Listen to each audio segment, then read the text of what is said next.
ಆಕಾಶವಾಣಿ ಮಂಗಳೂರು ಕಿಸಾನ್ ವಾಣಿ.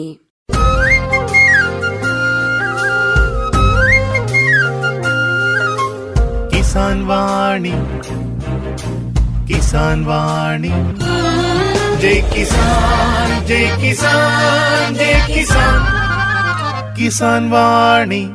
ಈ ಕಾರ್ಯಕ್ರಮದ ಪ್ರಾಯೋಜಕರು ಕೃಷಿ ಹಾಗೂ ರೈತ ಕಲ್ಯಾಣ ಸಚಿವಾಲಯ, ಭಾರತ ಸರ್ಕಾರ. ಪ್ರಧಾನಮಂತ್ರಿ ಕಿಸಾನ್ ಮಾನ್ಧನ್ ಯೋಜನೆ ಸಿಗುವುದು ಪೆನ್ಷನ್ನ ಆಸರೆಯು, ಆಗದು ನಿರಾಸರೆ ಇನ್ನು. ಸಿಗುವುದು ಸಂತಸದ ಕ್ಷಣವು, ಕಳೆಯುವುದು ಸುಖದಿಂದ ವೃದ್ಧಾಪ್ಯ ರಕ್ಷಿತ ಆಗುವ ಅನ್ನದಾತ ಸುರಕ್ಷಿತ ಆಗುವ ಅನ್ನದಾತ. ಪ್ರಧಾನಮಂತ್ರಿ ಕಿಸಾನ್ ಮಾನ್ಧನ್ ಯೋಜನೆಯಿಂದ ಲಘು ಮತ್ತು ಸಣ್ಣ ಹಿಡುವಳಿದಾರ ರೈತರ ಭವಿಷ್ಯವಾಗುತ್ತೆ ಸುರಕ್ಷಿತ. 60 ವರ್ಷ ವಯಸ್ಸಾದ ನಂತರ 3,000 ರೂಪಾಯಿಗಳ ಮಾಸಿಕ ಪೆನ್ಷನ್ ಖಚಿತ. 55ರಿಂದ 200 ರೂಪಾಯಿಗಳ ಮಾಸಿಕ ಶುಲ್ಕ ನೀಡಿ 18ರಿಂದ 40 ವರ್ಷ ತನಕ ರೈತರು ಪ್ರವೇಶಿಸಬಹುದು. ಈ ಅಂಶದಾನ ಯೋಜನೆಯಲ್ಲಿ ಸರ್ಕಾರ ನೀಡುತ್ತದೆ ಸಮಪಾಲು ಕೊಡುಗೆ. ಎಲ್ಲ ರೈತ ಬಾಂಧವರು ಈ ಸೇವೆಯ ಪ್ರಯೋಜನಕ್ಕಾಗಿ ಜನಸೇವಾ ಕೇಂದ್ರಕ್ಕೆ ಹೋಗಿ ಉಚಿತವಾಗಿ ತಮ್ಮ ಹೆಸರನ್ನು ನೋಂದಾಯಿಸಿಕೊಳ್ಳಿ. ಪ್ರಧಾನಮಂತ್ರಿ ಕಿಸಾನ್ ಮಾನ್ಧನ್ ಯೋಜನೆ ಅನ್ನದಾತರ ಪರಿಶ್ರಮಕ್ಕಾಗಿ ಈಗ, ಪೆನ್ಷನ್ನಿಂದ ಅವರ ಮನೆ ಸುರಕ್ಷಿತ. ಕೃಷಿ ಮತ್ತು ರೈತ ಕಲ್ಯಾಣ ಖಾತೆ ಭಾರತ ಸರ್ಕಾರದ ವತಿಯಿಂದ ಜನಹಿತಕ್ಕಾಗಿ ಜಾರಿ. ಕೃಷಿಕ ಬಾಂಧವರಿಗೆಲ್ಲ ಇಂದಿನ ಕಿಸಾನ್ ವಾಣಿ ಕಾರ್ಯಕ್ರಮಕ್ಕೆ ಆದರದ ಸ್ವಾಗತ. ಇಂದಿನ ಕಾರ್ಯಕ್ರಮದಲ್ಲಿ ಅಣಬೆ ಬೇಸಾಯ ಪದ್ಧತಿ ಈ ಕುರಿತು ಪ್ರಸನ್ನ ಬಜಪೆ ಇವರೊಂದಿಗೆ ಸಂದರ್ಶನ ಕೇಳುವಿರಿ. ಸಂದರ್ಶಕರು ಶಶಿಕಲಾ ಪ್ರಭು ಕಾಡುಮಠ. ಪ್ರೀತಿಯ ಶ್ರೋತೃಗಳೇ, ಇಂದು ನಮ್ಮೊಂದಿಗಿದ್ದಾರೆ ಪ್ರಸನ್ನ ಬಜಪೆ ಇವರು ಅಣಬೆ ಬೇಸಾಯ ಈ ವಿಷಯದ ಕುರಿತು ತಮ್ಮ ಅನುಭವವನ್ನು ನಮ್ಮೊಂದಿಗೆ ಹಂಚಿಕೊಳ್ಳಲಿದ್ದಾರೆ. ನಮಸ್ತೆ ಸರ್, ಕಾರ್ಯಕ್ರಮಕ್ಕೆ ಸ್ವಾಗತ. ನಮಸ್ತೆ ಮೇಡಮ್. ಈ ಅಣಬೆ ಬೇಸಾಯದಲ್ಲಿ ಎಷ್ಟು ತರದ ವಿಧಗಳು ಉಂಟು ಸರ್? ಈ ಅಣಬೆಯಲ್ಲಿ ತುಂಬಾ ತರದ ವಿಧಗಳು ಇವೆ. ಆದರೆ ನಾವು ಬೇಸಾಯವನ್ನು ಮಾಡುವಂಥದ್ದು ಒಂದು 10-15 ಇರಬಹುದು. ಪ್ರತ್ಯೇಕವಾಗಿ ನಾವು ಕರಾವಳಿ ಭಾಗದಲ್ಲಿ ಇಲ್ಲಿ ಒಂದು 2-3 ತರಹದ ಅಣಬೆಯನ್ನು ನಾವು ಉತ್ಪಾದಿಸುತ್ತೇವೆ. ಬಟನ್ ಮಶ್ರೂಮ್ ಅಂತ ಹೇಳ್ತೇವೆ, ಇನ್ನೊಂದು ಮಿಲ್ಕಿ ಮಶ್ರೂಮ್, ಮತ್ತೊಂದು ಆಯಿಸ್ಟರ್ ಮಶ್ರೂಮ್. ಕನ್ನಡದಲ್ಲಿ ಹೇಳುವುದಾದ್ರೆ ಆಯಿಸ್ಟರ್ ಮಶ್ರೂಮ್ಗೆ ಚಿಪ್ ಅಣಬೆ ಅಂತ ಹೇಳ್ತೇವೆ. ಇದನ್ನು ನಾವು ನಮ್ಮ ಪ್ರಕೃತಿಗೆ ಅನುಗುಣವಾಗಿ ಇಲ್ಲಿ ಬೆಳೆಯಬಹುದು. ಹಾಗೂ ಇದರ ಶೆಲ್ಫ್ ಲೈಫ್ ಅಂದ್ರೆ ಇದನ್ನು 3 ದಿನ ಇಲ್ಲವ 4 ದಿನ ಕೆಡದಂತೆ ಇಡಬಹುದು. ಇನ್ನೊಂದು ಹಾಲಣಬೆ. ಇದು ನೋಡಲು ನಮಗೆ ಕೊಡೆಯಾಕಾರದಲ್ಲಿ ಇದ್ದು, ಇದು ಸಾಧಾರಣವಾಗಿ 7ರಿಂದ 10 ದಿನವರೆಗೆ ನಾವು ಫ್ರಿಜ್ ಅಲ್ಲಿ ಇಟ್ಟರೆ ಇದು ಕೆಡುವುದಿಲ್ಲ. ಇದು ನಮ್ಮ ಈ ಕರಾವಳಿ ಭಾಗದಲ್ಲಿ ಬೆಳೆಯಲು ಅತ್ಯಂತ ಸೂಕ್ತವಾದ ವಾತಾವರಣ ಈ ನೈಸರ್ಗಿಕವಾಗಿ ಇದಕ್ಕೆ ಇದೆ. ಈ ಅಣಬೆಯಿಂದ ಸಿಗುವಂತಹ ಪೋಷಕಾಂಶಗಳು ಯಾವುದು ಅಂತ ಹೇಳ್ಬೋದಾ ಸರ್? ಹೌದು, ಪ್ರತ್ಯೇಕವಾಗಿ ನಾನು ಚಿಪ್ಪಣಬೆ ಇದು ನಾವು ತಗೊಂಡ್ರೆ ನಮಗೆ ಆರೋಗ್ಯಕ್ಕೆ ತುಂಬಾ ಉಪಕಾರ ಇದೆ. ಇದು ನಿಮಗೆ ಸಾಧಾರಣವಾಗಿ ಡಯಟ್ ಮಾಡುವವರಿಗೆ ಒಂದು ದಿನಕ್ಕೆ 100ರಿಂದ 150 ಗ್ರಾಂ ವರೆಗೆ, ಒಂದು ವಾರಕ್ಕೆ 2ರಿಂದ 3 ಸಾರಿ ಇದನ್ನು ತಗೊಳ್ಬಹುದು. ಇದರಲ್ಲಿ ನ್ಯೂಟ್ರಿಷನಲ್ ಬೆನಿಫಿಟ್ಸ್ ಅಂದ್ರೆ ಲೋ ಇನ್ ಕ್ಯಾಲೋರೀಸ್ ಮತ್ತೆ ಫ್ಯಾಟ್. ಇದು ಕ್ಯಾಲೋರಿಯಲ್ಲಿ ತುಂಬಾ ಕಮ್ಮಿ ಇದೆ, ಮತ್ತೆ ಫ್ಯಾಟ್ ಕೂಡ ತುಂಬಾ ಕಮ್ಮಿ ಇರೋದ್ರಿಂದ ಒಳ್ಳೆ ಹೆಲ್ತ್ಗೆ ಮತ್ತೆ ವೆಯ್ಟ್ ಬ್ಯಾಲೆನ್ಸ್ಗೆ ತುಂಬಾ ಉಪಕಾರಿ. ಹಾಗೂ ಇದರಲ್ಲಿ ಪ್ರೋಟೀನ್ ಸೋರ್ಸ್ ಕೂಡ ತುಂಬಾ ರಿಚ್ ಆಗಿದೆ. ಫೈಬರ್ ಕಂಟೆಂಟ್ ಕೂಡ ಇರೋದ್ರಿಂದ ಇದು ಡೈಜೆಷನ್ ಮತ್ತೆ ಹಾಗೂ B vitamin B1, B2, B3 ಇದನ್ನು ಎನರ್ಜಿ ಬೂಸ್ಟಪ್ಗೆ ಮತ್ತು ಬ್ರೈನ್ ಫಂಕ್ಷನ್ ಇದಕ್ಕೆಲ್ಲ ತುಂಬ ಪ್ರಯೋಜನಕಾರಿಯಾಗಿದೆ. ಹಾಗೂ ಇದು ಇಮ್ಯುನಿಟಿ ಬೂಸ್ಟಿಗೆ ಮತ್ತು ಕೊಲೆಸ್ಟ್ರಾಲ್ ಕಂಟ್ರೋಲಿಗೆ, good for health, supports normal blood ಪ್ರೆಷರಿಗೆ ಕೂಡ ಇದು ನಿಮಗೆ ಹೆಲ್ಪ್ ಆಗುತ್ತೆ. ಇದರಿಂದ ಬೋನ್ ಹೆಲ್ತ್ ಕೂಡ ತುಂಬ ಒಳ್ಳೆಯದಾಗುತ್ತೆ ಅಂತ ವಿಜ್ಞಾನಿಗಳು ಹೇಳ್ತಾರೆ ಇದನ್ನು. ಮತ್ತು ಇದನ್ನು ಹೇಗೆ ತಿನ್ನೋದು, ಇದನ್ನು ಸರಿಯಾಗಿ ನಮಗೆ ಬೇಯಿಸಿ, ನಾವು ವೆಜಿಟೇಬಲ್ ನಾವು ತರಕಾರಿಗಳನ್ನು ಹೇಗೆ ಬೇಯಿಸ್ತೇವೆ ಆ ಥರದಲ್ಲಿ ಇದನ್ನು ಒಳ್ಳೆಯದಾಗಿ ಬೇಯಿಸಿ ತಿನ್ನಬೇಕು. ಮತ್ತು ತುಂಬ ಥರದ್ದು ಏನು ಮಾಡಲಿಕ್ಕೆ ಸಿಂಪಲ್ ಆಗಿ ನಾವು ಅಂದರೆ ಪುರಾತನ ಕಾಲದಿಂದಲೂ ಮಾಡ್ತಾರೆ. ಸುಮ್ಮನೆ ಈರುಳ್ಳಿ, ಕಾಯಿ ಮೆಣಸು ಮತ್ತು ಒಂದು ಸ್ವಲ್ಪ ಉಪ್ಪು, ಸ್ವಲ್ಪ ಎಣ್ಣೆ ಹಾಕಿ ತಿಂದರೆ ತುಂಬ ರುಚಿಕರವಾದ ಒಂದು ಪದಾರ್ಥ. ಈಗ ನಮ್ಮ ಯುವ ಪೀಳಿಗೆಗೆ ಈ ಒಂದು ಬೇಸಾಯ ಕ್ರಮ ಹೇಗೆ ಸಹಾಯ ಆಗ್ಬೋದು ಸರ್? ನಿಜವಾಗ್ಲೂ ಇದನ್ನು ಯುವಕರೇ ಶುರು ಮಾಡಬೇಕು. ಯಾಕಂದರೆ ಇದಕ್ಕೆ ಸ್ವಲ್ಪ ಸಮಯ, ತಾಳ್ಮೆ ಮತ್ತು ಒಂದು ಇಂಟ್ರೆಸ್ಟ್ ಇರಬೇಕು. ತಾಳ್ಮೆ ಮತ್ತು ಇಂಟ್ರೆಸ್ಟ್ ಇಲ್ಲದೆ ಹೋದರೆ ಇದನ್ನು ಮಾಡೋದು ತುಂಬ ಕಷ್ಟ. ಇದಕ್ಕೆ ಸಮಯಾವಕಾಶ ಬೇಕೇ ಬೇಕು. ನಾವು ಇದನ್ನು ಒಂದು ಚಿಕ್ಕ ಮಗುವನ್ನು ಹೇಗೆ ನೋಡ್ತೇವೆ ಆ ಥರದಲ್ಲಿ ನೋಡಬೇಕು. ಇಂದಿನ ಯುವಕರಿಗೆ ಇದು ಒಂದು ಹೇಳಿ ಮಾಡಿದಂಥ ಬಿಸ್ನೆಸ್. ಯಾವುದಾದ್ರೂ ಒಂದು ನಾವು ಕಮರ್ಷಿಯಲ್ ಬಿಸ್ನೆಸ್ಸನ್ನು ಸ್ಟಾರ್ಟ್ ಮಾಡುವಾಗ ಇದು ಸ್ವಲ್ಪ ಜಾಸ್ತಿ ಟೈಮ್ ಬೇಕಾಗುತ್ತೆ. ಎಲ್ಲರಿಗೂ ಒಂದು ಇವತ್ತು ಮಾಡಿದರೆ ನಮಗೆ ನಾಳೆ ಬೇಕು, ನಾಡಿದ್ದು ಬೇಕು ಅಂತ ಒಂದು ಈ ಪೈಪೋಟಿ ಯುಗದಲ್ಲಿ ಇದು ಸ್ವಲ್ಪ ಸಮಯಾವಕಾಶವನ್ನು ಕೇಳ್ತದೆ. ಆದರೆ ನಾವೊಂದು ಫುಡ್ ಏನು ನಮ್ಮ ಆಹಾರ ಪದಾರ್ಥವಾದುದರಿಂದ ಈ ಒಂದು ಬಿಸ್ನೆಸ್ಸಿಗೆ ನಿಮಗೆ ಯಾವುದೇ ರೀತಿಯಲ್ಲಿ ಅಡೆತಡೆಗಳು ಇರೋದಿಲ್ಲ. ಯಾಕಂದರೆ ನಮಗೆ ಬೇಕಾಗಿರೋದು ಆಹಾರವೇ. ನಾವು ಎಲ್ಲಿ ಹೋದರೂ ಏನು ಮಾಡಿದರೂ ಸಹ ನಮಗೆ ಆಹಾರ ತಿನ್ನಲೇಬೇಕಲ್ವಾ.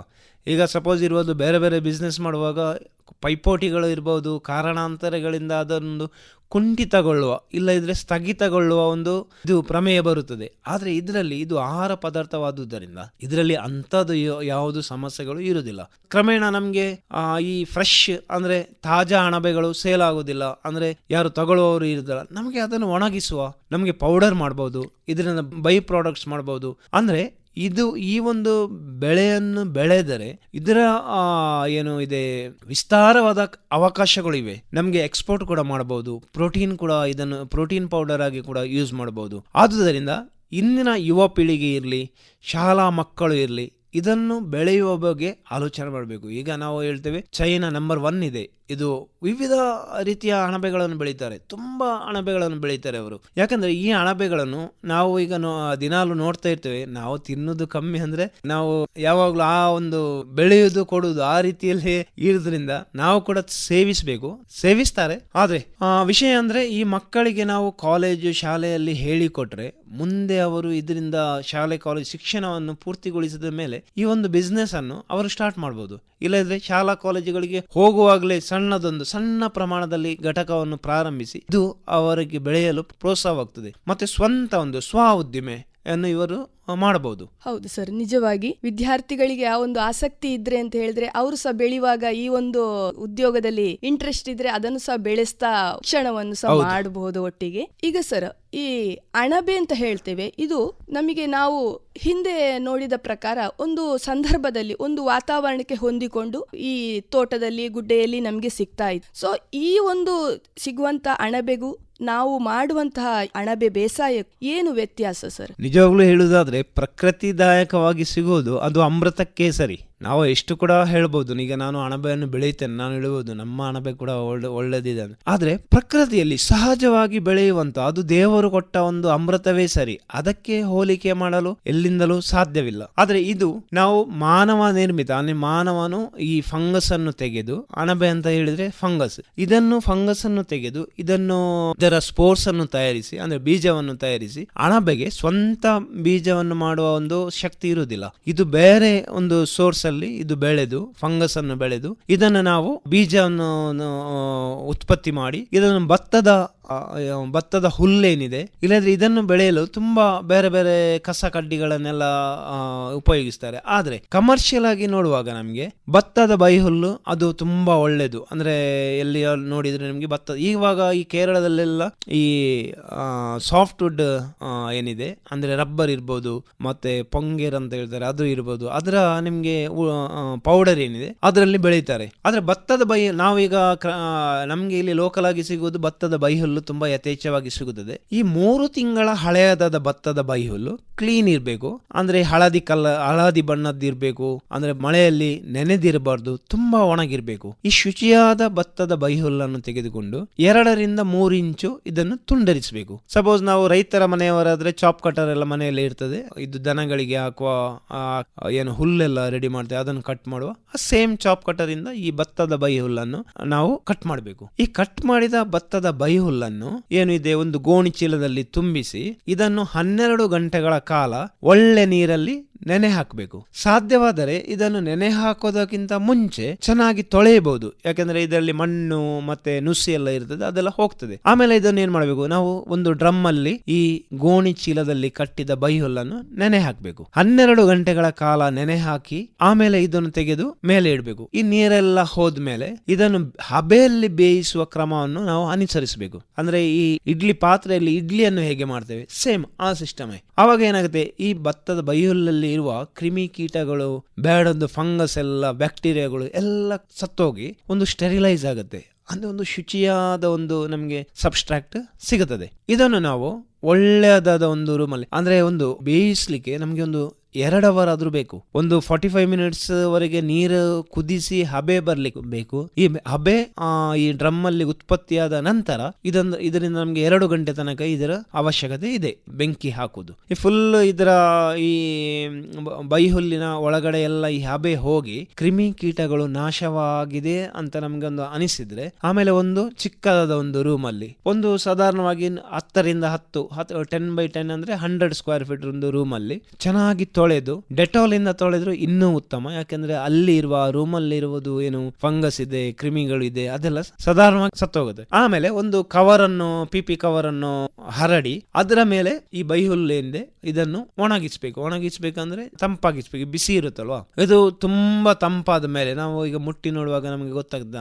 ತುಂಬಾ ತಂಪಾಗಿದೆ ಅಂದ್ರೆ ಇದನ್ನು PP ಕವರ್ ಅಲ್ಲಿ ತುಂಬಿಸುವುದು. PP ಕವರ್ ಅಂದ್ರೆ ಅದಕ್ಕೆ ಬೇರೆ ಬೇರೆ ನಮ್ಗೆ ಸೈಜ್ ಇದೆ, ಆದ್ರೆ ನಾವು ಸಾಧಾರಣವಾಗಿ ಯೂಸ್ ಮಾಡೋದು 12 ಅಗಲ ಮತ್ತೆ 18 ಉದ್ದ. ಈ PP ಕವರ್ ಉದ್ದಗಳು ಇದರ ಒಂದು ಕೆಳಮುಖ ಏನಿದೆ ಅದು ಸೀಲ್ ಮಾಡಿರುತ್ತಲ್ಲ, ಅದನ್ನು ಒಂದು ಕಡೆ ಜೋಡಿಸಿ ಅದನ್ನು ಕಟ್ಟಬೇಕು. ಇದನ್ನು ಕಟ್ಟುವುದು ಯಾಕೆಂದ್ರೆ ಒಂದು ಸಿಲಿಂಡರ್ ಆಕಾರದಲ್ಲಿ ಇದು ಇರುತ್ತದೆ. ಇಲ್ಲದ್ರೆ ನಿಮಗೆ ಹಾಗೆ ಕಟ್ಟಿದ್ರೆ ಇದು ನಮಗೆ ಮೇಜಲ್ಲಿ ಇಲ್ಲದ್ರೆ ಸೆಲ್ಫ್ ಅಲ್ಲಿ ಇಡ್ಲಿಕ್ಕೆ ಆಗುತ್ತಿಲ್ಲ, ಅದು ಬೀಳ್ತದೆ. ಈಗ ನೀವು ಅಡಿಭಾಗ ಕಟ್ಟಿದ ಕೂಡಲೇ ಏನಾಗುತ್ತೆ, ಅದನ್ನು ಕುತ್ಕೊಳ್ತದೆ. ಈಗ ನಾವು ಈ ಸ್ಪಾನ್ ಅಂದ್ರೆ ಮಶ್ರೂಮ್ ಬೀಜ ಏನಿದೆ ಒಂದು 5 ಗ್ರಾಮ್ನಷ್ಟು ತಗೊಂಡು ಈ ಕೆಳಗಡೆ ಹರಡಬೇಕು. ಆಮೇಲೆ ಒಂದು ಅರ್ಧ kg ಆಗುವಷ್ಟು ಬೈಹುಲ್ಲು ಇದನ್ನು ಚೆನ್ನಾಗಿ ಹರಡಿ ಇದನ್ನು ಚೆನ್ನಾಗಿ ಒತ್ತಬೇಕು. ಈ ಒತ್ತೋದು ಯಾಕಂತ ಹೇಳಿದ್ರೆ ಚೆನ್ನಾಗಿ ಪ್ರೆಸ್ ಮಾಡಬೇಕು. ಸಪೋಸ್ ಸ್ವಲ್ಪ ಅಲ್ಲಿ ಗಾಳಿ ಇಲ್ಲ ಇದ್ರೆ ಸ್ವಲ್ಪ ಗ್ಯಾಪ್ ಆದ್ರೆ ಅಲ್ಲಿ ನಮ್ಗೆ ಬೇಡವಾದ ಫಂಗಸ್ ಬೆಳೆಯಲಿಕ್ಕೆ ಸ್ಟಾರ್ಟ್ ಆಗ್ತದೆ. ಹಾಗೆ ನಾವು ಅದನ್ನು ಚೆನ್ನಾಗಿ ಪ್ರೆಸ್ ಮಾಡಿಬಿಟ್ಟು, ಈಗ ಪ್ರೆಸ್ ಮಾಡಿದ ಮೇಲೆ ಕೈಯಲ್ಲಿ ಒಂದು ಮುಷ್ಟಿಯಲ್ಲಿ 20 ಗ್ರಾಮ್ ಆಗುವಷ್ಟು, ಅಂದ್ರೆ ನಮ್ಮ ಸಾಧಾರಣವಾಗಿ ಒಂದು ಮುಷ್ಟಿಯಲ್ಲಿ 20 ಗ್ರಾಮ್ ಬರುತ್ತೆ. ಅಂದ್ರೆ ಗಂಡಸರಿದ್ರೆ ಸ್ವಲ್ಪ ಜಾಸ್ತಿ ಬರ್ತದೆ, ಕೈ ಸ್ವಲ್ಪ ದೊಡ್ಡದಾದ್ರಿಂದ ಅದರೊಂದು ಅಂದಾಜಿಗೆ ಒಂದು 20 ಗ್ರಾಮ್ ಸ್ಪಾನ್ ಅನ್ನು ತೆಗೆದು ಈ ಭತ್ತದ ಬೈಹುಲ್ಲಿನ ಸೈಡಿಗೆ ಹರಡಬೇಕು. ಅಂದ್ರೆ ನಮ್ಗೆ ಹೊರಗಡೆ ಕಾಣ್ಬೇಕು, ಅದು ಮೇಲೆ ನಾವು ಪುನಃ ಭತ್ತದ ಬೈಹುಲ್ಲು ಹಾಕುವಾಗ ಇದು ನಮ್ಗೆ ಕಾಣ್ಬೇಕು, ಇಲ್ಲಿ ಇದೆ ನಾವು ಹಾಕಿದ್ದೇವೆ ಅಂತ. ಹೀಗೆ ಲೇಯರ್ ಮಾಡ್ತಾ ಹೋಗ್ಬೇಕು. 1 ಲೇಯರ್ 2 ಲೇಯರ್, ಪ್ರತಿ ಲೇಯರಿಗೂ 20 ಗ್ರಾಮ್ ಹಾಕ್ತಾ ಹೋಗ್ಬೇಕು. 12 × 18 ನಾವು PP ಕವರ್ ಅನ್ನು ತಗೊಂಡ್ರೆ ಇದರಲ್ಲಿ ನಮ್ಗೆ 5 ಲೇಯರ್ಗಳು ಆಗುತ್ತವೆ. 5 ಲೇಯರ್. ಆಮೇಲೆ ಮೇಲ್ಗಡೆ ಸ್ವಲ್ಪ ಸ್ಪಾನ್ ಅನ್ನು ಹಾಕಿ ಇದರ ಮೇಲ್ಗಡೆಯನ್ನು ಒಂದು ಟಾಯ್ನಿಂದ ಕಟ್ಟಬೇಕು. ಚೆನ್ನಾಗಿ ಕಟ್ಟಿದ ಮೇಲೆ ಈ ನಮ್ಗೆ ನಾವು ಪ್ರಿಪೇರ್ ಮಾಡಿದ ಬ್ಯಾಗ್ ಏನಿದೆ ಒಂದು 2 ರಿಂದ 2.5 kg ಅಷ್ಟು ಬರುತ್ತೆ. ಈಗ ಏನ್ ಮಾಡಬೇಕು, ನಾವು ಇವತ್ತು ಮಾಡೋದಾದ್ರೆ ಇವತ್ತಿಂದ ಒಂದು ಡೇಟ್ ಅನ್ನು ಬರೆದು ತಿಂಗಳನ್ನು ಬರೆದು, ಆಮೇಲೆ ಈ ಪ್ಯಾಕೆಟ್ ಏನಿದೆ ಅದಕ್ಕೆ ಸಣ್ಣದ ಒಂದು ಸೂಜಿಯಿಂದ, ದೊಡ್ಡದು ಬೇಡ ಸಣ್ಣದು, ಯಾಕಂದ್ರೆ ದೊಡ್ಡದು ಮಾಡಿದ ಕೂಡಲೇ ಏನಾಗುತ್ತೆ, ಈ ಹೊರಗಡೆಯಿಂದ ಚಿಕ್ಕ ಚಿಕ್ಕ ಕ್ರಿಮಿಗಳು ಏನಿದೆ, ಫ್ಲೈಸ್ ಏನಿದೆ, ಅದು ಅದರ ಒಳಗಡೆ ಹೋಗಿ ಕೂತ್ಕೊಳ್ತವೆ. ಅಲ್ಲಿ ಮೊಟ್ಟೆ ಇಡುವ ಅದೆಲ್ಲ ಇದು ಇರುತ್ತೆ. ಆದ್ರಿಂದ ನಾವು ಈ ಬಟ್ಟೆಯಲ್ಲಿ ಇದಿದೆ ಸೂಜಿ ಇದೆ, ಆ ಸೂಜಿಯಿಂದ ಈ ಪ್ಯಾಕೆಟ್ಗೆ ಸುತ್ತಲೂ ಹೋಲ್ ಅನ್ನು ಮಾಡ್ತಾ ಹೋಗ್ಬೇಕು. ಯಾಕೆಂದ್ರೆ ಒಳಗಡೆ ಇದಕ್ಕೆ ಈ ಬೀಜಗಳು ಸ್ಪ್ರೆಡ್ ಆಗ್ಬೇಕಾದ್ರೆ ಇದಕ್ಕೆ ಗಾಳಿಯ ಅವಶ್ಯಕತೆ ಇದೆ. ಹಾಗೆ ತೂತು ಹಾಕಿದ ಬ್ಯಾಗ್ ಅನ್ನು ನಾವು ಕತ್ತಲೆಯ ಕೋಣೆಯಲ್ಲಿ 17 ರಿಂದ 21 ದಿನಗಳವರೆಗೆ ಇದನ್ನು ಇಡಬೇಕು. ಈಗ ಈ ಕತ್ತಲೆಯ ಕೋಣೆಯಲ್ಲಿ ನಮಗೆ ಟೆಂಪರೇಚರ್ ಬಂದ್ಬಿಟ್ಟು ಉಷ್ಣಾಂಶ 25 ರಿಂದ 27ರವರೆಗೆ ಇರುವಷ್ಟು ನೋಡ್ಬೇಕು. ಹಾಗೂ ಇದು ಹ್ಯೂಮಿಡಿಟಿ ಅಂದ್ರೆ ಗಾಳಿಯಲ್ಲಿರುವ ತೇವಾಂಶ ಒಂದು 85% ಇರಲೇಬೇಕು. ಸಾಧಾರಣವಾಗಿ ನಮ್ಮ ಕರಾವಳಿ ಭಾಗದಲ್ಲಿ ಈ ಟೈಮಿಂದ ಅಂದ್ರೆ ಚಳಿಗಾಲದಲ್ಲಿ ಇರುವುದಿಲ್ಲ.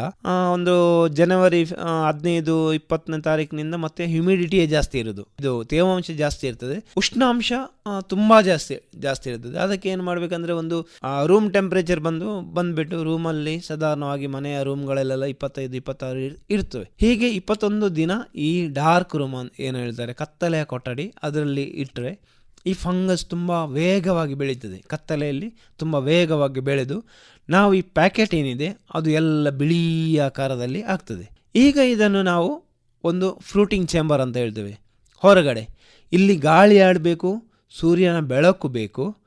ಆಗ ಟೆಂಪ್ರೇಚರ್ ಬಂದುಬಿಟ್ಟು ಉಷ್ಣಾಂಶ ಬಂದುಬಿಟ್ಟು 26 ರಿಂದ 28ರವರೆಗೆ ಇರಬೇಕು. ತೇವಾಂಶ ಬಂದುಬಿಟ್ಟು 90% ಇರಬೇಕು. ಈ ಉಷ್ಣಾಂಶ ಮತ್ತು ತೇವಾಂಶ ಹೇಗೆ ನಾವು ಕಾಪಾಡೋದು ಅಂತ ಕೆಲವರಿಗೆ ಒಂದು ಡೌಟ್ ಇರ್ತದೆ. ಅದು ಮೇಯ್ನ್. ಈ ನಮಗೆ ನಾವು ಯಾವ ರೂಮಲ್ಲಿ ಇಡ್ತೇವೆ, ಈ ಒಂದು ಬ್ಯಾಗಲ್ಲಿ ಎಲ್ಲ ಇಡ್ಲಿಕ್ಕೆ ಕಷ್ಟ. ಆದರೆ ನಾವು ಒಂದು ಸಣ್ಣ ಒಂದು ಪ್ರಮಾಣದ ಸ್ಟಾರ್ಟ್ ಮಾಡೋದಾದ್ರೆ ಒಂದು ರೂಮಲ್ಲಿ ಒಂದು 200 ಬ್ಯಾಗ್ಗಳನ್ನು ಇಡಬಹುದು. 100 ಸ್ಕ್ವೇರ್ ಫೀಟ್ ಒಂದು ರೂಮಲ್ಲಿ 100 ಬ್ಯಾಗ್ಸನ್ನು ನಾವು ನೇತಾಡಿಸ್ಬೋದು. ಈಗ ಈ 100 ಬ್ಯಾಗನ್ನು ನೇತಾಡಿಸುವ ರೂಮಲ್ಲಿ ಒಂದು ಕಮ್ಮಿ ಅಂದರೂ 2 ಕಿಟಕಿಗಳು ಇರಬೇಕು. 2 ಕಿಟಕಿಗಳು ಮತ್ತೊಂದು ಫ್ಯಾನ್ ಇದ್ರೆ, ಫ್ಯಾನ್ ಅಂದರೆ ಎಕ್ಸಾಸ್ಟ್ ಫ್ಯಾನ್ ಇದ್ರೆ ಒಳ್ಳೆಯದು. ಯಾಕಂದರೆ ಒಳಗಡೆ ನಮಗೆ ಏನು ಬಿಸಿ ಗಾಳಿ ಆಗುತ್ತೆ ಅದನ್ನು ಹೊರಗೆ ಹಾಕುವಾಗ ಈ ಕಿಟಕಿಯಿಂದ ಗಾಳಿ ಒಳಗೆ ಬರ್ತದೆ. ಒಳಗೆ ಬರುವಾಗ ಆ ರೂಮ್ ಸ್ವಲ್ಪ ತಣ್ಣಗಾಗ್ತದೆ. ಇಲ್ಲ ಇದ್ರೆ ನಾವು ಹಗ್ಗದ್ದು ಗೋಣಿ ಚೀಲಗಳು ಇದೆ ಅಲ್ವಾ, ಅದು ಈ ರೂಮಿನ ಎಲ್ಲ ಭಾಗದಲ್ಲಿ ನೇತಾಡಿಸ್ಕೊಂಡು ಜೋತು ಬೀಳುವಾಗೆ ಮಾಡಿ ಆ ಗೋಣಿ ಚೀಲಗಳನ್ನು ನಾವು ನೀರಿಂದ ಒದ್ದೆ ಮಾಡಿದರೆ ಆಟೋಮ್ಯಾಟಿಕ್ಕಾಗಿ ಟೆಂಪ್ರೇಚರ್ ಕಮ್ಮಿ ಆಗುತ್ತದೆ. ತೇವಾಂಶ ಏನಿದೆ, ಹ್ಯುಮಿಡಿಟಿ ಅದು ಜಾಸ್ತಿ ಆಗ್ತದೆ. ನಾವು ಇದಕ್ಕೆ ಮೇಯ್ನಾಗಿ ಕೊಡೋದಂದರೆ ನಮಗೆ ಈಗ ಅಣಬೆಗೆ ಏನು ಬೇಕು ಅದನ್ನು ನಾವು ತಿಳಿದುಕೊಳ್ಬೇಕು. ಈಗ ನಾವು ಸಪೋಸ್ ನಮಗೆ ಒಳ್ಳೆಯ ಆಹಾರ ಕೊಟ್ಟರೆ ಮಾತ್ರ ನಾವು ದಷ್ಟಪುಷ್ಟವಾಗಿ ಬೆಳೀಲಿಕ್ಕೆ ಸಾಧ್ಯ.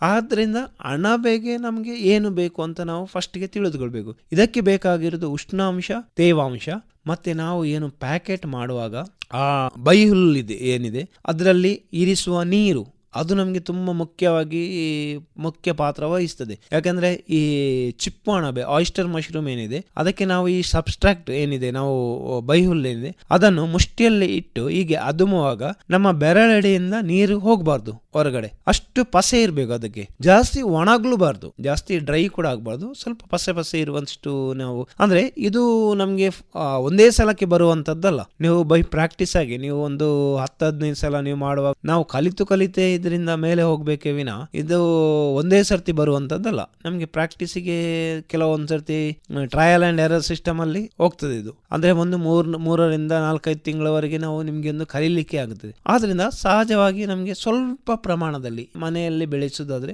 1-2 ಪ್ಯಾಕೆಟ್ ಮಾಡಬಹುದು. ಆ ತರದಲ್ಲಿ ನೀವು ಮಾಡಿ ನೋಡಬಹುದು. ಇಲ್ಲದಿದ್ರೆ ನಾವು ನಿಮ್ಗೆ ಕೆಲವರು ಆಸಕ್ತರು ತುಂಬಾ ಜನ ಇದ್ದಾರೆ, ಮನೆಯಲ್ಲಿ ಬೈಹುಲ್ಲು ಇರುವುದಿಲ್ಲ, ಕಟ್ ಮಾಡುವ ಒಂದು ವಿಧಾನಗಳು ಇದು ಸಲಕರಣೆಗಳು ಅವರ ಹತ್ರ ಇರುವುದಿಲ್ಲ. ಅಂತವರಿಗೆ ನಾವು 1-2 ಪ್ಯಾಕೆಟ್ಗಳನ್ನು ಬೇಕಾದ್ರೂ ಕೊಡಬಹುದು. ಆವಾಗ ಏನಾಗುತ್ತೆ, ಅವರಿಗೆ ನೋಡ್ಲಿಕ್ಕೆ ಸುಲಭ ಆಗ್ತದೆ, ಇದು ಹೇಗೆ ಬೆಳೆಯುತ್ತದೆ, ಇದರ ಒಂದು ಬೆಳವಣಿಗೆ ಹೇಗೆ ಇರುತ್ತದೆ, ಇದನ್ನು ನೋಡಿಕೊಂಡು 2-3 ಸರ್ತಿ ಅವರು ಇದನ್ನು ನೋಡೋದ್ರಿಂದ ಅವರಿಗೆ ಒಂದು ಬೆಳೆಯುವ ಒಂದು ಉತ್ಸಾಹ ಬರ್ತದೆ. ಹಾಗೂ ಈ ಅಣಬೆ ಅವರಿಗೆ ತಿನ್ಲಿಕ್ಕೆ ಕೂಡ ಸಿಗ್ತದಲ್ವಾ, ಈ ತಿನ್ಲಿಕ್ಕೆ ಸಿಗುವಾಗ ಅವರಿಗೆ ಇದರಲ್ಲಿ ಸಹಜವಾಗಿ ಒಂದು ಇಂಟ್ರೆಸ್ಟ್ ಬರ್ತದೆ. ಅದು ನನ್ನದೊಂದು ಅನಿಸಿಕೆ. ಈಗ ಸರ್, ಅಣಬೆ ಬೇಸಾಯ ವರ್ಷ ಪೂರ್ತಿ ನಮಗೆ ಈ ಬೇಸಾಯವನ್ನು ಮಾಡಬಹುದಾ ಸರ್? ಅದಕ್ಕೆ ಬೇಕಾದಂತ ವಾತಾವರಣ ಇರ್ತದೆ ಸರ್? ಹೌದು. ಈಗ ಸಾಧಾರಣವಾಗಿ ಒಳ್ಳೆ ಪ್ರಶ್ನೆಯನ್ನು ನೀವು ಕೇಳಿದ್ದೀರಿ. ಯಾಕೆಂದ್ರೆ ಒಂದು ಜನ ಒಂದು ಬಿಸ್ನೆಸ್ ಅನ್ನು ಸ್ಟಾರ್ಟ್ ಮಾಡುವಾಗ ವರ್ಷದಲ್ಲಿ 3 ತಿಂಗಳು ಮಾಡಿ ಆಮೇಲೆ ಇಲ್ಲದೆ ಹೋದ್ರೆ ಕಷ್ಟ. ಈ ಒಂದು ಬೇಸಾಯ ಕ್ರಮ ಏನಿದೆ ಇದು ವರ್ಷ ಪೂರ್ತಿ ಮಾಡಬಹುದು. ಆದ್ರೆ ವಿಷಯ ಏನಂದ್ರೆ ನಮ್ಗೆ ಈ ಟೆಂಪರೇಚರ್ ಮೇಂಟೈನ್ ಮಾಡುದು.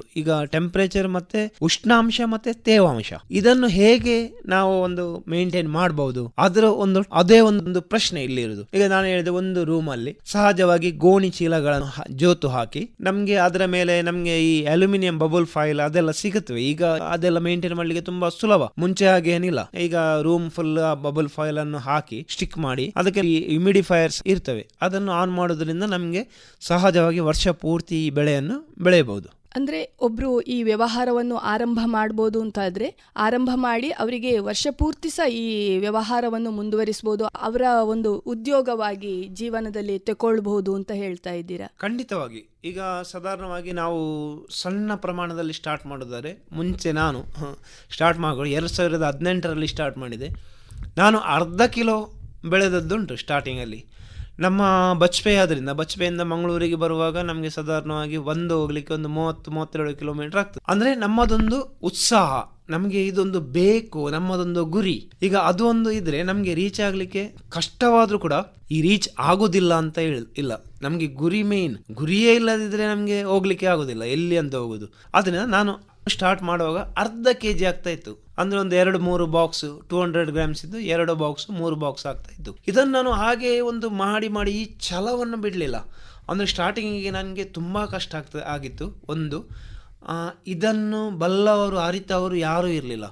ಈಗ ನಮಗೆ ಏನಾದರೂ ಕೇಡಾಯಿತು ಕೆಟ್ಟದಾಯ್ತು ಅಂತ ಹೇಳುವಾಗ ನಾವು ಯಾರ ಹತ್ರ ಅಂದರೆ ಕೇಳುವಂಥ ಪರಿಸ್ಥಿತಿ ಇರಲಿಲ್ಲ, ಯಾರಿಗೆ ಸಹ ಗೊತ್ತಿರಲಿಲ್ಲ. ಆದ್ದರಿಂದ ಈ ಸಣ್ಣ ಪ್ರಮಾಣದಲ್ಲಿ ಸ್ಟಾರ್ಟ್ ಮಾಡಿ ಮಾಡಿ ಮಾಡಿ ಇವಾಗ ನಾವು 10ರಿಂದ 15 kgವರೆಗೆ ಈ ಅಣಬೆಯನ್ನು ಬೆಳಿತೇವೆ. ಯಾವುದು ಚಿಪ್ಪಣಬೆಯನ್ನು. ಹಾಗೂ ನಾನು ಹಾಲಣಬೆಯನ್ನು ಕೂಡ ಬೆಳೀತೇನೆ, ಮಿಲ್ಕಿ ಮಶ್ರೂಮ್ ಅಂತ. ಇದು ಸಹ 5ರಿಂದ, ಈ ಚಳಿಗಾಲದಲ್ಲಿ ಸ್ವಲ್ಪ ಕಮ್ಮಿ, ಇಲ್ಲದ್ರೆ 10 kgವರೆಗೆ ಅದನ್ನು ನಾನು ಬೆಳೀತೇನೆ, ಎರಡನ್ನು ಕೂಡ. ಹಾಲಣಬೆಯನ್ನು ಸ್ಟಾರ್ಟ್ ಮಾಡಿದೆ, ಕ್ರಮೇಣ ನಾನು ಚಿಪ್ಪಣಬೆಯನ್ನು ಕೂಡ ಸ್ಟಾರ್ಟ್ ಮಾಡಿದ್ದೇನೆ. ಇನ್ನು ಬರುವ ವರ್ಷದಲ್ಲಿ ಈ ಭತ್ತದ ಬೈಹುಲ್ಲಲ್ಲಿ ಒಂದು ಅಣಬೆ ಬರ್ತದೆ, ಇದನ್ನು ಸ್ಟಾರ್ಟ್ ಮಾಡಬೇಕಂತ ಇದ್ದೇನೆ. ಅದರದ್ದು ಶೆಲ್ಫ್ ಲೈಫ್ ಬಂದುಬಿಟ್ಟು ತುಂಬ ಕಮ್ಮಿ, 6ರಿಂದ 8 ಗಂಟೆವರೆಗೆ ಮಾತ್ರ. ಆದರೆ ಅದು ಒಂದು ನ್ಯಾಚುರಲ್ ಆಗಿ ಇರ್ತದೆ ಅಂತ ಒಂದು ಬಲ್ಲವರು ಹೇಳ್ತಾರೆ, ಒಂದು ಬೆಳೆಯುವವರು ಹೇಳ್ತಾ ಇದ್ದಾರೆ. ಅದನ್ನೊಂದು ಮಾಡಬೇಕಂತ ನಾನು ಇದ್ದೇನೆ. ಈಗ ಸರ್, ಈ ಅಣಬೆಯನ್ನು ನೀವು ಪೇಟೆಗೆ ಹೇಗೆ ಸೇಲ್ ಮಾಡ್ತೀರಾ? ಮುಖ್ಯವಾಗಿ ನಾವು ಇದನ್ನು ಬೆಳೆದು ಆದ ಮೇಲೆ ನಮಗೆ ಕಾಡುವ ಪ್ರಮುಖ ಪ್ರಶ್ನೆ ಅಂತ ಹೇಳಿದರೆ ಇದನ್ನು ಸೇಲ್ ಮಾಡೋದು ಹೇಗೆ. ಈಗ ಎಲ್ಲರೂ ನಮಗೆ ತುಂಬ ಜನ ಕಾಲ್ ಮಾಡ್ತಾರೆ, ಅಂದರೆ ದಿನಕ್ಕೆ ಒಂದು 10-12 ಕಾಲ್ಗಳು ಬರ್ತವೆ. ಎಲ್ಲರಿಗೆ ಒಂದು ಉತ್ಸಾಹ, ಅಂದರೆ ಇದನ್ನು ಸೇಲ್ ಮಾಡೋದು ಹೇಗೆ. ನಾನು ಹೇಳೋದು, ಸೇಲ್ ಮಾಡುವ ದೊಡ್ಡ ವಿಚಾರವೇ ಅಲ್ಲ, ಇಲ್ಲಿ ನಮಗೆ ಬೆಳೆಯುವುದು ದೊಡ್ಡ ವಿಚಾರ. ನೀವು ಬೆಳೆದಾದ ಮೇಲೆ ಅದನ್ನು ಹೇಗಾದರೂ ಕೊಡಬೇಕಂತ ನಿಮ್ಮ ಮನಸ್ಸಲ್ಲಿ ಇದ್ದೇ ಇರ್ತವೆ. ಏನಾದರೂ ನೀವು ಇವತ್ತು ಒಂದು ದಿನ ನಿಮಗೆ ಇಡಬಹುದು, ನಾಳೆ ಇಡ್ಲಿಕ್ಕೆ ಆಗುದಿಲ್ಲ, ನಾಳೆ ಇದನ್ನು ನಿಮಗೆ ಎಲ್ಲಾದರೂ ಕೊಡಲೇಬೇಕು. ಈಗ ಬೆಳೆ ಹೇಗೆ ಕೊಡೋದು? ಸಪೋಸ್ ಈಗ ನಾನು ಬೆಳೆದೆ, ಫಸ್ಟಿಗೆ ಬೆಳೆದು ಫಸ್ಟಿಗೆ ನಮ್ಮ ಇವರು ಯಾರು ಮಾರ್ಕೆಟಿಂಗ್ ಹೇಗೆ ಮಾಡೋದು, ಫಸ್ಟಿಗೆ ನೆರೆಯವರಿಗೆ ಕೊಡಬೇಕು. ನೀವು ಸ್ವಲ್ಪ ಹಣ ಆದ್ರೂ ನೀವು ಹಣಕ್ಕೇನೆ ಕೊಡಬೇಕು. ಫ್ರೀಯಾಗಿ ಕೊಟ್ಟ ಯಾವ ವಸ್ತುವಿಗೆ ಇಲ್ಲಿ ಬೆಲೆ ಇರೋದಿಲ್ಲ. ಆದ್ರಿಂದ ಫಸ್ಟಿಗೆ ಒಂದು ನೇಬರ್ಸಿಗೆ ಕೊಟ್ಟು ನೋಡಿ, ಫಸ್ಟಿಗೆ ಇಲ್ಲ ರಿಲೇಟಿವ್ಸ್ಗೆ ಕೊಡಿ. ಹೀಗೆ ಈ ಒಂದು ಸರ್ಕಲ್ ಏನಿದೆ ಅದನ್ನು ದೊಡ್ಡದು ಮಾಡ್ತಾ ಮಾಡ್ತಾ ಮಾಡ್ತಾ ಹೋಗಿ. ಅಂಗಡಿಗಳಿಗೆ ಒಂದೇ ಅಂಗಡಿಗೆ ಕೊಡೋದಲ್ಲ, ಒಂದು 10 ಅಂಗಡಿಗಳಿಗೆ 2 ಪ್ಯಾಕೆಟ್ ಹಾಗೆ ಕೊಡಿ. ಈಗ ನೀವು ಫಸ್ಟ್ ಸ್ಟಾರ್ಟಿಂಗ್ ಮಾಡುವಾಗ ನೀವು 10 kg ಬೆಳೀಲಿಕ್ಕೆ ಹೋಗಬೇಡಿ. ಫಸ್ಟ್ ಸ್ಟಾರ್ಟ್ ಮಾಡೋ 1 kg ಬೆಳೆಯಿರಿ. 1 kgಯಲ್ಲಿ ನಿಮಗೆ 5 ಪ್ಯಾಕೆಟ್ ಆಗೋದು. 5 ಪ್ಯಾಕೆಟ್ 5 ಅಂಗಡಿಗಳಿಗೆ ಕೊಡಿ. ಮರು ದಿವಸ ಒಂದು ವಾರ 2 ವಾರ ಆದ್ಮೇಲೆ ನೀವು ಆ ಬೆಳೆಯನ್ನೇ ನಿಮ್ಗೆ 2 kg 3 kg ಆಗುವಾಗ ಅಷ್ಟೇ ನೀವು ವಿಸ್ತರಣೆ ಮಾಡ್ತಾ ಹೋಗಿ. ನಿಮ್ಮ ಮನಸ್ಸಲ್ಲಿ ಏನಿರ್ಬೇಕಂದ್ರೆ, ನಾನು 1 ತಿಂಗಳಿಗೆ 2 ಅಂಗಡಿಗಳನ್ನು ಆ್ಯಡ್ ಮಾಡ್ತಾ ಹೋಗ್ಬೇಕು ಅಂತ ಇರಬೇಕು. ನಾನು ಜಾಸ್ತಿ ಹೇಳೋದಿಲ್ಲ, 10 ಅಂಗಡಿ ಮಾಡಿ ಅಂತ ಹೇಳೋದಿಲ್ಲ. ಸಪೋಸ್ ನೋಡಿ, ಇವಾಗ ನನ್ನ ಹತ್ರ 10 ಅಂಗಡಿಗಳಿವೆ. ಫೆಬ್ರವರಿಗೆ ನಾನು 12 ಮಾಡ್ಬೇಕಂತ ಇರಬೇಕು ನನಗೆ. ಆವಾಗ ನಿಮಗೆ ವರ್ಷ ಪೂರ್ತಿ ಆಗುವಾಗ 12 ತಿಂಗಳಿಗೆ 24 ಅಂಗಡಿಗಳು ಆಗುವಾಗ, ಒಂದು ಅಂಗಡಿಗೆ 1 kg ಕೊಟ್ರು 5 ಪ್ಯಾಕೆಟ್ ಕೊಟ್ರು ನಿಮ್ಗೆ ಅಲ್ಲಿ 24 kgಗಳು ಹೋಗುವಷ್ಟು ಸಾಮರ್ಥ್ಯ ಬಂದ್ಬಿಡುತ್ತೆ. ನಿಮ್ಗೆ 25 kg ನೀವು ಅಣಬೆ ಬೇಸಾಯ ಅಂತ ಹೇಳಿದ್ರೆ ಅದು ದೊಡ್ಡದೆ. ಯಾಕಂದ್ರೆ 1 kg ಮಶ್ರೂಮಿಗೆ 250 ರೂಪಾಯಿಗಳಿವೆ. ಹಾಗಾದ್ರೆ ನೀವು 25 kgಯನ್ನು ಬೆಳೆಯುವಾಗ ಸಾಧಾರಣವಾಗಿ ನಿಮಗೆ 7 ಸಾವಿರ ಹಾಗೆಲ್ಲ ಬರ್ತದೆ. 6 ಸಾವಿರ 6,500 ಸಾವಿರ ಹಾಗೆ ಬರ್ತದೆ. ಒಂದು ದಿನಕ್ಕೆ ನೀವು 6,500 ದುಡಿಯುವವರಾದರೆ ನೀವು ಲೆಕ್ಕ ಹಾಕ್ಬಹುದು ಎಷ್ಟು ಆಗ್ತದೆ ಅಂತ. ಅಂದರೆ ನಾನು ಇದನ್ನು ಬೆಳೆದ್ರಿಂದ ಈ ಹಣ ಮತ್ತು ಇದಕ್ಕಿಂತ ಜಾಸ್ತಿ ಮನುಷ್ಯನಿಗೆ ಒಂದು ನೆಮ್ಮದಿ ಇರ್ತದೆ. ನಾವು ಪ್ರಕೃತಿಯ ಒಟ್ಟಿಗೆ, ಪ್ರಕೃತಿ ಸಹಜವಾಗಿ ನಮ್ಮ ಜೀವನ ಕೂಡ ಹಾಗೆಯೇ ಹೋಗ್ತದೆ. ಈಗ ನೀವು ಹೇಳ್ಬೋದು, ನಮಗೆ ಅಣಬೆ ಬಿಟ್ಟು ದನಗಳಿವೆ. ನಾವು ಮಲೆನಾಡು ಗಿಡ್ಡ ಚಿಕ್ಕದಾದ ತಳಿ, ನಿಮಗೆ ಪ್ಯೂರ್ ಮಲೆನಾಡು ಗಿಡ್ಡ.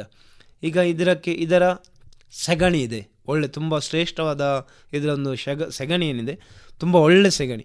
ಈಗ ನಮಗೆ ಉಳಿದ ಏನು ಮಶ್ರೂಮಿನ್ ಇದು ಅಣಬೆಯನ್ನು ಬೆಳೆದು ಉಳಿದ ಅದು ಬೈಹುಲ್ಲೇನಿದೆ ಅದು ಲಾಸ್ಟ್ ಆಗುವಾಗ ತುಂಬ ಸಾಫ್ಟಾಗಿ ಪಾಯಸದಾಗೆ ಆಗುತ್ತೆ, ಅಷ್ಟು ಇದಾಗೆ. ಇದಕ್ಕೆ ನಾವು ಏನು ಮಾಡ್ತೇವೆ, ಈ ಸೆಗಣಿಯನ್ನು ತುಂಬ ತೆಳುವಾಗಿ ಕಲಡಿಸಿ ಇದರ ಒಟ್ಟಿಗೆ ಮಿಕ್ಸ್ ಮಾಡಿ ಇದನ್ನು ತುಂಬ ಟ್ಯಾಂಕ್ ಇದೆ, ಈ ಟ್ಯಾಂಕಲ್ಲೇ ಹಾಕಿಬಿಟ್ಟು ಎರೆಹುಳನ್ನು ಬಿಡ್ತೇವೆ ಅದಕ್ಕೆ. ಇವಾಗ ಇದು ನಮಗೆ 45 ದಿನ ಇಲ್ಲದಿದ್ದರೆ 60 ದಿನಕ್ಕೆ ಈ ಎರೆಹುಳ ಗೊಬ್ಬರ ತಯಾರಾಗ್ತದೆ. ಈ ಎರೆಹುಳ ಗೊಬ್ಬರವನ್ನು ನಾವೇನು ಮಾಡ್ತೇವೆ, ಹೂವಿನ ಗಿಡಗಳಿವೆ, ಹಾಗೂ ಮಲ್ಲಿಗೆ ಗಿಡಗಳಿವೆ, ನಮಗೆ ಬಸಳೆ ಇದೆ, ಮತ್ತು ಸ್ವಲ್ಪ ತರಕಾರಿ, ಬೇರೆ ಬೇರೆ ತರಕಾರಿ ಎಲ್ಲ ಇದೆ. ಇದಕ್ಕೆ ನಾವು ಯೂಸ್ ಮಾಡ್ತೇವೆ. ಮತ್ತು ನಮಗೆ ಅಡಿಕೆ ತೋಟಕ್ಕೆಲ್ಲ ಇದನ್ನು ನಾವು ಹಾಕ್ತೇವೆ. ಆದ್ದರಿಂದ ಈ ಅಣಬೆ ಬೇಸಾಯದಲ್ಲಿ ನಾವು ಬಿಸಾಡುವಂಥದ್ದು ಏನೂ ಇರೋದಿಲ್ಲ. ಈಗ ನಾವು PP ಕವರ್ನೂ ಅಷ್ಟೇ 150 GSM ಅನ್ನು ಯೂಸ್ ಮಾಡಿದರೆ ಒಂದು ಕಡೆ ರಾಸಿ ಹಾಕಿದರೆ ಅದು ಒಂದು 4-5 ತಿಂಗಳಲ್ಲಿ ಅದು ಪೌಡರ್ ಆಗಿ ಹೋಗ್ತದೆ. ಆದರೆ ನಾವು ನೈಸರ್ಗಿಕವಾಗಿ ಕೂಡ ಯಾವುದಕ್ಕೆ ಕೂಡ ಹಾನಿ ಮಾಡುವಂಥ ಪ್ರಮೇಯ ಇದರಲ್ಲಿ ಇರೋದಿಲ್ಲ. ಮತ್ತು ಇದು ಒಂದು ನಮಗೆ ಇಡೀ ದಿನ ಮನೆಯಲ್ಲೇ ಇದ್ಬಿಟ್ಟು ಇದನ್ನು ನಮಗೆ ಇದರ ಟೆಂಪ್ರೇಚರ್ ಏನಿದೆ ಮತ್ತು ಹ್ಯುಮಿಡಿಟಿ ಏನಿದೆ ಇದು ಚೆಕ್ ಮಾಡೋದು, ಬೇರೆ ಎಲ್ಲ ಕೆಲಸಗಳನ್ನು ಮಾಡೋದು, ಅದನ್ನು ಮನೆಯಲ್ಲಿ ಇರುವವರಿಗೆ ಬೇರೆ ಬೇರೆ ನಿಮಗೆ ಅಂದರೆ ತರಕಾರಿ ಅಥವಾ ತೋಟ ಮಿಶ್ರ ಬೆಳೆ ಇರುವವರಿಗೆ ಇದೊಂದು ಸೂಕ್ತವಾದ ಒಂದು ಬಿಸ್ನೆಸ್ ಅಂತ ನಾನು ಹೇಳ್ಬೋದು. ಅದೇ ಸರ್, ನೀವು ಹೇಳಿದಾಗೆ ಒಂದು ಕಡೆ ಅಣಬೆ ನಮಗೆ ಉತ್ಪಾದನೆ ಆಗ್ತದೆ, ಇನ್ನೊಂದು ಕಡೆ ಅದರ ಏನು ಸಾಮಗ್ರಿಗಳು ಉಂಟು, ನಾವು ಅದನ್ನು ಏನು ಹಾಕಿ ಮಾಡಿದೆವೋ ಅದು ಸಹ ಒಂದು ಇನ್ನೊಂದು ಕಡೆ ಉಪಯೋಗ ಆಗ್ತದೆ. ನಮ್ಮದೇ ಆದ ಭೂಮಿಗೆ, ಗಿಡಗಳಿಗೆ ಒಂದು ಗೊಬ್ಬರವಾಗಿ ಅದು ಉಪಯೋಗ ಆಗ್ತದೆ. ಅಂದ್ರೆ 2 ರೀತಿಯಲ್ಲಿ ಸಹ ನಮಗೆ ಅದು ಪ್ರಯೋಜನವನ್ನು ಕೊಡ್ತಾ ಇದೆ ಅಂತ ಹೇಳ್ತಾ ಇದ್ದೀರಾ. ಈಗ ಈ ಅಣಬೆ ನಾವು ಹೊರ ದೇಶಕ್ಕೆ ರಫ್ತು ಮಾಡುವಂತ ಸಂದರ್ಭಗಳು ಬಂದಿದೆ ಸರ್ ನಿಮಗೆ?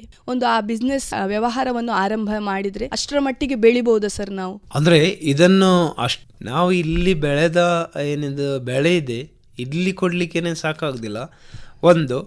ಮತ್ತೊಂದು ಅಂದರೆ ನಾವು ಏನು ಉತ್ಪಾದಿಸುತ್ತೇವೆ ಇದನ್ನು ತಾಜಾವಾಗಿ ಫ್ರೆಶ್ ಆಗಿ ನಮ್ಮಲ್ಲಿ ಕೊಡುವಷ್ಟರ ಮಟ್ಟಿಗೆ ನಾವು ಬೆಳೀತಾ ಇದ್ದೇವೆ. ಅದಕ್ಕೋಸ್ಕರ ಏನು ಸಾಕಾಗೋದಿಲ್ಲ. ಹೊರ ದೇಶಗಳಿಗೆ ಅಂದರೆ ದೊಡ್ಡದಾದ ಪ್ರಾಜೆಕ್ಟ್ಸ್ ಬೇಕು, ದೊಡ್ಡದು ಇದು ಬೇಕು, ಅದೆಲ್ಲ ನಮಗೆ ಸ್ವಲ್ಪ ಕಷ್ಟ ಅಂತ ನನಗೆ ಅನಿಸ್ತದೆ. ಅಂದರೆ ಮಾಡಲಿಕ್ಕೆ ಆಗೋದಿಲ್ಲ ಅಂತ ಏನಿಲ್ಲ, ಫಸ್ಟಾಗಿ ನಾವು ಇದರ ಬಗ್ಗೆ ತಿಳ್ಕೊಳ್ಳೋದು ಒಂದು ವಿಧಾನ ಏನಿದೆ ಇದು ಸ್ವಲ್ಪ ಕಷ್ಟ. ಈ ಮಶ್ರೂಮ್ ಹೇಗೆ ಆ್ಯಕ್ಟ್ ಮಾಡುತ್ತೆ, ಕೆಲವೊಂದು ಸರ್ತಿ ಬರೋದಿಲ್ಲ, ಯಾಕೆ ಬರೋದಿಲ್ಲ, ಕೆಲವೊಂದು ಸರ್ತಿ ಹಾಳಾಗ್ತದೆ, ಯಾಕೆ ಹಾಳಾಗ್ತದೆ, ಅಂದರೆ ಇದರ ಬಗ್ಗೆ ತಿಳಿಬೇಕಾದ್ರೆ ನಮಗೆ ಒಂದು 2-3 ವರ್ಷ ಖಂಡಿತ ಬೇಕು. ಸ್ಟಾರ್ಟಿಂಗಿಗೆ ಒಳ್ಳೆ ಬರುತ್ತವೆ, ಅಂದರೆ ಕಾಲಕ್ರಮೇಣವಾಗಿ ಇದರ ಏನು ಮನುಷ್ಯನಿಗೆ ಹೇಗೆ ರೋಗ ರುಜಿನಗಳು ಬರ್ತದೆ ಹಾಗೆ ಇದಕ್ಕೆ ಕೂಡ ಉಂಟು, ಮಾಡ್ಬೋದು. ನೀವು ಕೇಳಿದ ಒಳ್ಳೆ ಪ್ರಶ್ನೆ. ಯಾಕೆಂದರೆ ಮುಂದಿನ ಪೀಳಿಗೆಗೆ ಯಂಗ್ಸ್ಟರ್ಸಿಗೆಲ್ಲ ಇದನ್ನು ಒಂದು ಯೋಚನೆ ಮಾಡಿ ದೊಡ್ಡದಾದ ಒಂದು ಮಾರುಕಟ್ಟೆಯನ್ನು ಸ್ಥಾಪಿಸಿ, ನಮಗೆ ವಿಮಾನ ನಿಲ್ದಾಣ ತುಂಬ ಹತ್ತಿರ ಇರೋದ್ರಿಂದ, ಇಲ್ಲಿಂದ ಇಂಟರ್ನ್ಯಾಷನಲ್ ಫ್ಲೈಟ್ಸ್ಗಳೆಲ್ಲ ಇರೋದ್ರಿಂದ ಬೇಗ ಅವರಿಗೆ ರೀಚ್ ಆಗ್ತದೆ. ಯಾಕಂದರೆ ನಾವು ಅನಿಸೋದು ಇಲ್ಲಿಂದ ಒಂದು 4-5 ಗಂಟೆ ಜರ್ನಿಯಲ್ಲಿ ನಾವು ಹೊರ ದೇಶದಲ್ಲಿ ರಫ್ತಾಗುವಂಥ ಚಾನ್ಸಸ್ ತುಂಬ ಜಾಸ್ತಿ ಇದೆ. ಅಂದರೆ ಸಾಕಷ್ಟು ಜನರು ಇಂದಿನ ಯುವಕರಿಗೆ ಮಾಡಬೇಕಂತ ಹಂಬಲ ಇದೆ.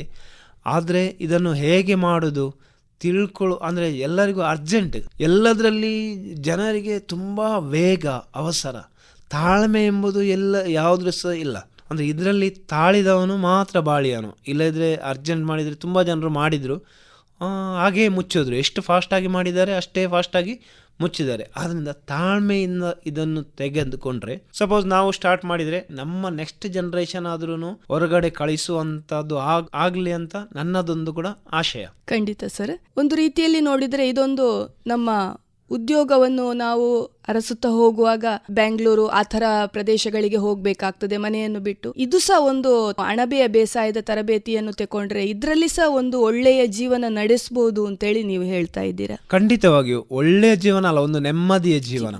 ಯಾಕೆಂದರೆ ನಾವು ಬೇರೆ ಕೆಲಸ ನಾವು ತುಂಬ ಮನೆಯಲ್ಲೇ ಕುಳಿತುಕೊಂಡು ಕೆಲಸ ಮಾಡಲಿಕ್ಕೆ ತುಂಬ ಕಷ್ಟ. ಅಂದರೆ ಎಲ್ಲರಿಗೂ ಹೇಳ್ಬೋದು ನಾವು ಬಾಸ್ನ ಕೆಳಗಡೆ ನಮಗೆ ಕೆಲಸ ಮಾಡಲಿಕ್ಕೆ ಬೇಡ ಅಂತ, ಹಾಗೆಲ್ಲ ಆಗಲಿಕ್ಕಿಲ್ಲ. ಯಾಕಂದರೆ ಎಲ್ಲರಿಗೂ ಎಲ್ಲ ವಿಧ ನಮಗೆ ಒಂದು ಸ್ಕಿಲ್ಸ್ ಇರುವುದಿಲ್ಲ. ಸಪೋಸ್ ಇದು ನೋಡಿ, ಈ ಫ್ಯಾಕ್ಟ್ರಿ ಇಲ್ಲ ಸಣ್ಣದೊಂದು ಜಾಗ ಇರುವಷ್ಟರಿಗೆ ಸ್ಟಾರ್ಟ್ ಮಾಡ್ಬೋದು. ಸ್ವಲ್ಪ ದೊಡ್ಡದು ಮಾಡಬೇಕಾದ್ರೆ ನಾವು ಎಕ್ಸ್ಟೆಂಡ್ ಮಾಡಬೇಕಾದ್ರೆ ಹೊರಗಡೆ ಹೋಗಲೇಬೇಕು. ಆದ್ದರಿಂದ ನಾವು ಈಗ ಎಲೋಷಿಯಸ್ ಕಾಲೇಜ್ ಆಗಲಿ, ಸೈಂಟ್ ಆಗ್ನೆಸ್ಗೆ ಅಲ್ಲಿನ ಮಕ್ಕಳಿಗೆ ನಾನು ತುಂಬ ಸರ್ತಿ ಇದರ ಬಗ್ಗೆ ಟ್ರೈನಿಂಗನ್ನು ಕೊಟ್ಟಿದ್ದೇವೆ.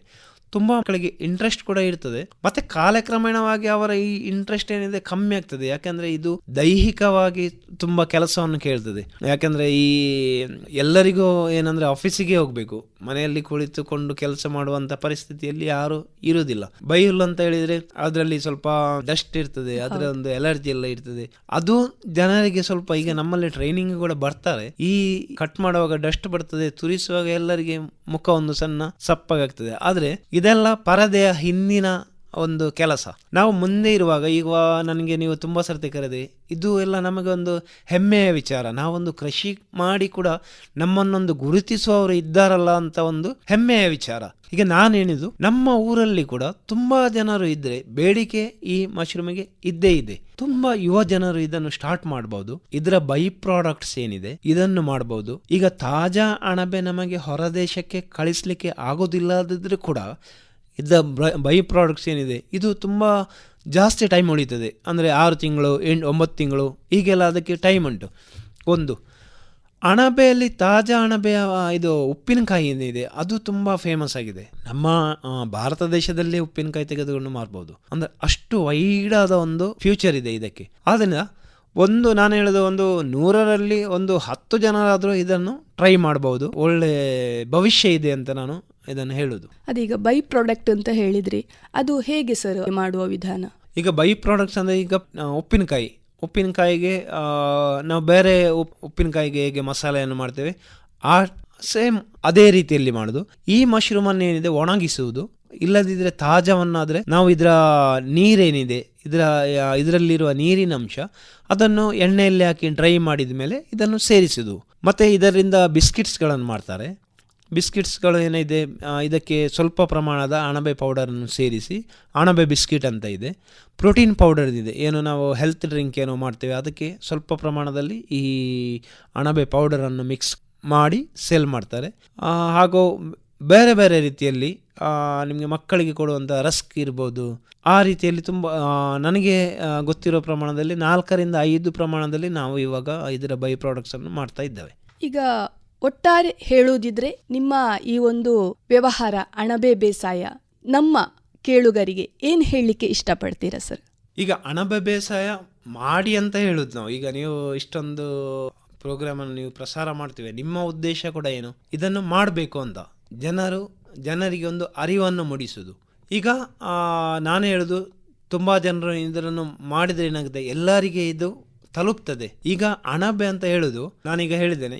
ಆದ್ದರಿಂದ ಈ ಒಂದು ಆಹಾರ ಪದಾರ್ಥ ಏನಿದೆ ಇದಕ್ಕೆ ನಾವು ಯಾವುದು ಪೆಸ್ಟಿಸೈಡ್ ಹೊಡೆಯುವುದಿಲ್ಲ, ಹಾಕದೆ ಇದನ್ನು ತನ್ನಿಂದ ತಾನೇ ನಾವೇನೋ ಬೀಜವನ್ನು ಇದಕ್ಕೆ ಹಾಕಿ ಈ ಬೈಹುಲ್ಲಿನ ಏನೋ ಇದಿದೆ ಅದನ್ನು ತಿಂದು ಗಾಳಿಯಲ್ಲಿರುವ ತೇವಾಂಶವನ್ನು ಹೀರಿಕೊಂಡು ಆಗುವಂಥ ಒಂದು ಪದಾರ್ಥ. ಇದನ್ನು ನಾವು ತಿಂದರೆ ನಮ್ಮ ಆರೋಗ್ಯ ಕೂಡ ವೃದ್ಧಿಸುವುದು. ಆದ್ದರಿಂದ ಸೇಮ್ ಟೈಮ್ ನಾವು ಈ ವೀಕ್ಷಕರಿಗೆ ಏನಂತ ಹೇಳುವುದಂದರೆ, ಈ ಯುವಕರು ಹಾಗೆಂತ ಹೇಳಿದರೆ ನಾವು ವಯಸ್ಕರು ಕೂಡ ಮಾಡಬಾರ್ದಂತ ಏನೂ ಇಲ್ಲ. ಇದರ ಕಡೆ ಒಲವನ್ನು ತೋರಿದರೆ ಅವರ ಮುಂದಿನ ಭವಿಷ್ಯಕ್ಕೆ ಒಂದು ಒಳ್ಳೆಯ ಒಂದು ಉದ್ದೇಶ ಕೂಡ ಇಟ್ಟು ಅವರ ಭವಿಷ್ಯವನ್ನು ಇದರಲ್ಲಿ ರೂಪಿಸಬಹುದು ಅಂತ ನನ್ನದೊಂದು ಅನಿಸಿಕೆ. ಮತ್ತು ವೀಕ್ಷಕರಿಗೆ ನಾನು ಇನ್ನೊಂದು ಹೇಳುವುದೇನೆಂದರೆ, ಕೆಲವರಿಗೆ ಇಂಟ್ರೆಸ್ಟ್ ಉಂಟು, ಮನೆಯಲ್ಲಿ ಸಾಮಗ್ರಿಗಳು ಇಲ್ಲದೆ ಹೋದಾಗ ನಾವು ಗ್ರೋ ಬ್ಯಾಗ್ಸ್ ಅನ್ನು ಬೇಕಾದರೆ ಅವರಿಗೆ ಕೊಟ್ಟು 1-2 ಸರ್ತಿ ಅವರು ನೋಡಿದ ಮೇಲೆ ಅವರು ಸ್ವಂತವಾಗಿ ಇದನ್ನು ಸ್ಟಾರ್ಟ್ ಮಾಡಬಹುದು. ಹಾಗಾದ್ರೆ ನೀವು ಕೇಳುಗರಿಗೆ ತರಬೇತಿಯನ್ನು ಕೊಡ್ಲಿಕ್ಕೆ ಸಹ ಸಿದ್ಧರಿದ್ದೀರಿ ಸರ್ ಈ ಅಣಬೆ ಬೇಸಾಯದ ಬಗ್ಗೆ? ಖಂಡಿತವಾಗಿಯೂ. ನಿಮ್ಮನ್ನು ಸಂಪರ್ಕಿಸಬಹುದಾದ್ರೆ ನಿಮ್ಮ ದೂರವಾಣಿ ಸಂಖ್ಯೆ ಹೇಳ್ಬೋದಾ ಸರ್? ಹೇಳ್ತೇನೆ, 7795363784. ಶ್ರೋತೃಗಳೇ, ಅಣಬೆ ಬೇಸಾಯ ಇದರ ಬಗ್ಗೆ ನಿಮಗೆ ವಿಷಯವನ್ನು ತಿಳ್ಕೊಳ್ಬೇಕು ಅಂತಾದ್ರೆ ನಮ್ಮ ಪ್ರಸನ್ನ ಬಜ್ಪೆ ಇವರ ದೂರವಾಣಿ ಸಂಖ್ಯೆ 7795363784 ಕೇಳಿದ್ದೀರಲ್ಲ. ಅಣಬೆ ಬೇಸಾಯ ಪದ್ಧತಿ ಬಗ್ಗೆ ಒಂದಿಷ್ಟು ವಿಚಾರಗಳನ್ನು ನಮ್ಮಲ್ಲಿ ಹಂಚಿಕೊಂಡಿದ್ದಾರೆ. ಒಂದು ಯುವ ಜನತೆಗೆ ನಮಗೆ ಹೇಗೆ ಅದನ್ನು ವ್ಯವಹಾರ ಮಾಡಬಹುದು ಅಂತ ತಿಳಿಸಿಕೊಟ್ಟಿದ್ದಾರೆ. ನಮ್ಮ ಈ ಕಾರ್ಯಕ್ರಮಕ್ಕೆ ಬಂದು ಒಂದಿಷ್ಟು ಮಾಹಿತಿಗಳನ್ನು ನೀಡಿದ್ದಕ್ಕೆ ಸರ್ ನಿಮಗೆ ತುಂಬು ಹೃದಯದ ಧನ್ಯವಾದಗಳನ್ನು ಅರ್ಪಿಸ್ತಾ ಇದ್ದೇನೆ ಸರ್. ನಿಮಗೂ ಕೂಡ ಧನ್ಯವಾದಗಳು. ಇದುವರೆಗೆ ಅಣಬೆ ಬೇಸಾಯ ಪದ್ಧತಿ ಕುರಿತು ಪ್ರಸನ್ನ ಬಜಪೆ ಇವರೊಂದಿಗೆ ಸಂದರ್ಶನ ಕೇಳಿದಿರಿ. ಸಂದರ್ಶಕರು ಶಶಿಕಲಾ ಪ್ರಭು ಕಾಡುಮಠ. ಸರಿ ಶ್ರೋತೃ ಮಿತ್ರರೇ, ಇದು ಇಂದಿನ ಕಿಸಾನ್ ವಾಣಿ ಕಾರ್ಯಕ್ರಮ. ಮುಂದಿನ ಕಾರ್ಯಕ್ರಮದಲ್ಲಿ ಮತ್ತೆ ನಿಮ್ಮ ಭೇಟಿ. ಅಲ್ಲಿಯವರೆಗೆ ನಮಸ್ಕಾರ. ಈ ಕಾರ್ಯಕ್ರಮದ ನಿರ್ದೇಶನ PV ಪ್ರಶಾಂತ್ ಕುಮಾರ್.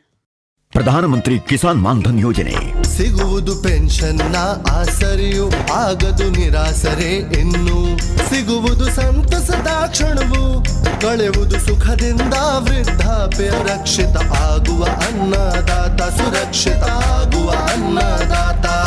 ಪ್ರಧಾನಮಂತ್ರಿ ಕಿಸಾನ್ ಮಾನ್ಧನ್ ಯೋಜನೆಯಿಂದ ಲಘು ಮತ್ತು ಸಣ್ಣ ಹಿಡುವಳಿದಾರ ರೈತರ ಭವಿಷ್ಯವಾಗುತ್ತೆ ಸುರಕ್ಷಿತ.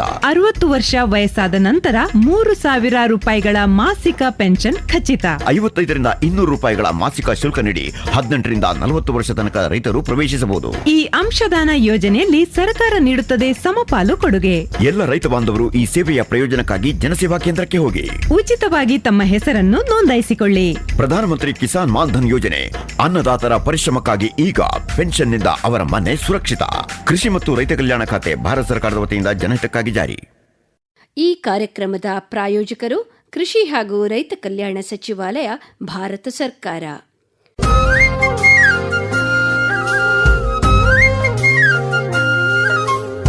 ಕಿಸಾನ್ ವಾಣಿ ಕಿಸಾನ್ ವಾಣಿ ಜೈ ಕಿಸಾನ್ ಜೈ ಕಿಸಾನ್ ಜೈ ಕಿಸಾನ್ ಕಿಸಾನ್ ವಾಣಿ.